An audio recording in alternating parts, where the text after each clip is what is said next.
প্রচার চলছে প্রচারের মতো, কিন্তু তার মাঝখানে রোগী দেখাও চলছে, কারণ পেশাগতভাবে তিনি ডাক্তার। আর এই মুহূর্তে সেই রোগীর বাড়িতেই আমরা এসেছি। আমি বেশি কথা বলছি না, কারণ প্রচারের মাঝখানেই ডক্টর সুভাষ সরকার এখানে চলে এসেছেন এবং রোগী দেখাও চলছে।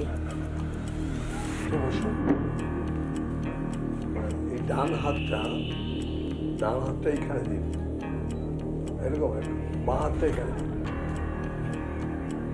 বিশ্বাস নিন, জোরে শ্বাস শ্বাস শ্বাস শ্বাস শ্বাস শ্বাস।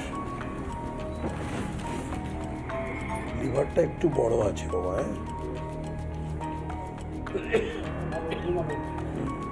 সুভাষবাবু, প্রচারের মধ্যে তাহলে এগুলো তো পার্টে থেকে যাচ্ছে।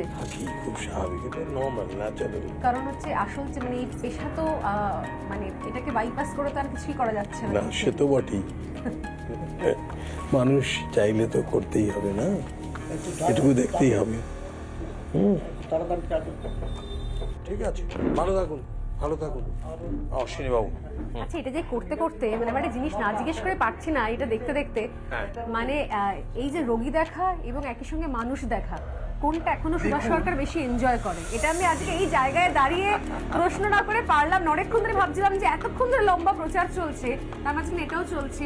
সুভাষ সরকার এখনো কোনটা বেশি এনজয় করে? সুভাষ সরকার মানে মানুষের চিকিৎসা এবং সমাজের চিকিৎসা দুটোতেই এনজয় করে। দুটোই।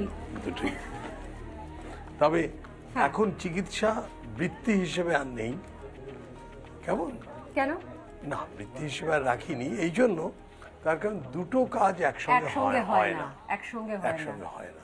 তার মানে যারা এখনো মনে করেন যে সিনেমা করতে করতে জনসেবা করা যাবে, সেটা হয় না। তাহলে সেটা কি সত্যি হয়? হয় না, একদম হয় না। সেই জন্য আমি 2018 সাল থেকে ডাক্তারি যে বৃত্তি সেটা আমি কিন্তু ছেড়ে দিয়েছি। কিন্তু আমার কাছে কেউ যদি কনসালটেশন নিয়ে আসে, কোনো ডাক্তার যদি পেশেন্ট নিয়ে আসে, মানে জানতে চায় কি করা উচিত, আমি তাকে সেই পরামর্শটা দিই। But this is not an emergency service. ঠিক ঠিক। মানে তার রেসপন্সিবিলিটি অন্য কোনো ডাক্তার নেবে, আমি পুরো রেসপন্সিবিলিটি নিই না। মানে সেটা যবে থেকে রাজনীতিতে পা রেখেছেন তবে থেকে, নাকি যবে থেকে সাংসদ হলেন তবে থেকে? সাংসদ হওয়ার 1 বছর আগে থেকে। সাংসদ হওয়ার 1 বছর আর অ্যাকচুয়ালি 2013 থেকে গ্র্যাজুয়াল আমি ওটাকে সুইচ ওভার করেছি। আর নিজের কেন্দ্র বাদ দিয়ে রাজ্যের হাসপাতালের অবস্থাগুলো দেখেন, যখন দেখছেন যে এখানে পলিটিশিয়ানরা কোনো স্ক্যামে জড়িয়ে গেলে তবে গিয়ে কোনো আমার মনে হয় অসুস্থ হয়ে পড়েন।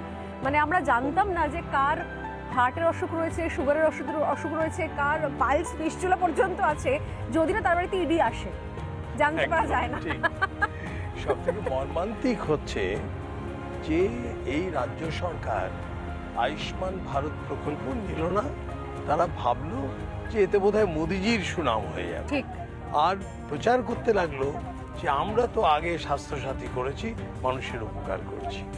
এ বিষয়ে দুটো কথা বলার, বর্তমানে তো স্বাস্থ্যসাথী কার্ডে hydrocele, hernia, appendix, piles, fistula যে অসুখগুলো মানুষের কমন, সেই অপারেশন বন্ধ হয়ে গেছে। কখনো মনে হয় যে মমতা বন্দ্যোপাধ্যায়ের সঙ্গে দেখা করে একটু এগুলো ভালো করে বুঝিয়ে দেওয়া যে আপনার ডাক্তার তো আপনি? খুবই মনে হয় তো। না সত্যি, যখন এই ধরনের প্রচারগুলো হয় এবং যখন বিভিন্ন সময়তে বাড়ির ভেতরে ঢুকে দেখেন যে কিছু ইস্যুগুলো রয়েছে স্বাস্থ্যগত, তখন মনে হয় না যে সত্যি খুব বড় একটা ক্ষতি হয়ে যাচ্ছে রাজ্যের মানুষের? ভীষণ। আর যেভাবে মদের ঢালাও লাইসেন্স দিয়েছে, আর এর ফলে এমনকি মানে আবার একটা জিনিস খুব, এটা সমস্ত দেশের মানুষ, রাজ্যের মানুষের জানা উচিত, দেশি মদের লাইসেন্স আবার বিলিতি মদের লাইসেন্স একই জায়গায় দিয়েছে। তাহলে এবারে করছে কি, সেখানে দেশি মদ মানুষকে সস্তায় খাইয়ে দিচ্ছে, এবং দেশি মদ মানে সেখানে অ্যামোনিয়াম ক্লোরাইড দেওয়া হয়, নিশাতল, এবং এই দেওয়ার ফলে আজকের দিনে এই পশ্চিমবঙ্গের অল্প বয়সী যুবকদের লিভার নষ্ট হয়ে যাচ্ছে, লিভার ট্রান্সপ্লান্টের জন্য দক্ষিণ ভারতে পাড়ি দিতে হচ্ছে, তার জন্য বাইরে ট্রিটমেন্ট। এই হচ্ছে অবস্থা। বেশ প্রচার চলবে, প্রচার চলতে চলতে আমরা আরো এগিয়ে যাব, কিন্তু ঘড়ির কাঁটা অনেক বাড়ছে। ডাক্তারবাবু কি নিজের খাওয়ার দাওয়ার টাইমটা ঠিক নেই? এরপরে হবে। আচ্ছা বেশ, আমরা অপেক্ষা করলাম। সারাদিন ধরে প্রচারের পর এবার অন্তত একটুখানি দুপুরে ব্রেক, মানে বিরতির সময়। এবারে মানে এই বিরতিতে আমরা কোথায় যাচ্ছি এখন সুভাষ দা? এখন একটি আমাদের বুথ সভাপতি অতি সাধারণ পরিবারের, হ্যাঁ, মানে এসসি পরিবার, সেই বাড়িতে আমাদের খাওয়ার ব্যবস্থা, সেখানে আমরা খাওয়া দাওয়া করবো। আর এই তার সময়টা কারণ মোদিজির কথা, সবার সাথে সবার বিকাশ, সবার বিশ্বাস, সবকা সাথ সবকা বিকাশ। হ্যাঁ ঠিক। কিন্তু আমি ভাবছিলাম এই বসে আমার একটা গুরুত্বপূর্ণ ইন্টারভিউ আছে। আসলে যে একটা মেডিকেল ইন্টারভিউ হলে কেমন হয়, মানে এই যে পরিমাণ আমি দেখলাম মিষ্টি, মানে যে পরিমাণ ক্যালোরি হচ্ছে, প্রেশার আছে, প্রেশার সুগার আছে? সুগার আছে, প্রেশার নেই। সুগার কিরকম লেভেল কিরকম? একদম কন্ট্রোল, একদম HbA1c কন্ট্রোল। তাই তার জন্য কি করতে হয়? ওষুধপত্র, ইনসুলিন। ইনসুলিন নিতে হয়। তো ইনসুলিন নেওয়ার পরে যে মিষ্টিগুলো খাওয়া হলো, কোনো অসুবিধা নেই। একজন ডায়াবেটিক পেশেন্ট প্রতিদিন রসগোল্লা খেতে পারে। তাই এটা মানুষ ভুল বোঝে।